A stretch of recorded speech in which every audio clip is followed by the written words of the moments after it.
ஷே எப்பா யமதர்மம் கணக்கு காலையிலேருந்து இப்போ இந்த கொடியில் பூரா உட்காந்து பூரா டெல்லியிலேருந்து தமிழ்நாடு வரைக்கும் கொடியில் இந்த கொடி தூக்கி வச்சுருக்கானா. எல்லா அமைச்சரும் வச்சுருக்கான் சுதந்திர கொடி. அதில் பூரா உட்காந்து இப்போ இவங்களை சாப்பிட்றதுக்கு தான் இப்போ ரெடி பண்ணிக்கிட்டு இருக்கு. சட்டியில் தூக்கி வரப்பு அரசியல்வாதி போர் உள்ளரில் தான் ஜயங்கன்னு பறக்கான். ஜயங்கன்னு பறந்தானே விமானத்துலேருந்து பறக்கான்.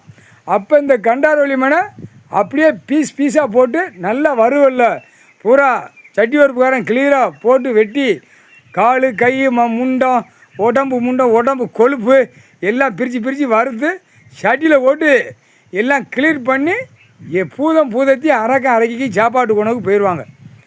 இதனுடைய ஆத்மா கொண்டு போய் எங்கே கொண்டு போனோம்? எரிமலை கீழே 12வது ஜோதிலிங்கம் ராமேஸ்வரம் கிழக்கிட்டு எரிமலை இருக்குது. அங்கே ஏற்கனவே ஃபைலர் கோச்சிக்கிட்டு இருக்குது. இவனுடைய ஆத்மா கொண்டு போய் அங்கே போய் ஆட்டா முடிக்க யமதர்ம நான் கீழே இறக்கிடுவேன்.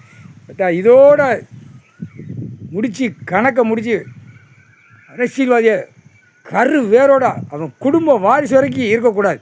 அத்தனையும் அடித்து சாப்பிட்டு இறக்கிடுவோம்ப்பா. நந்திகிட்ட கணக்கு கொடுத்தாச்சுப்பா.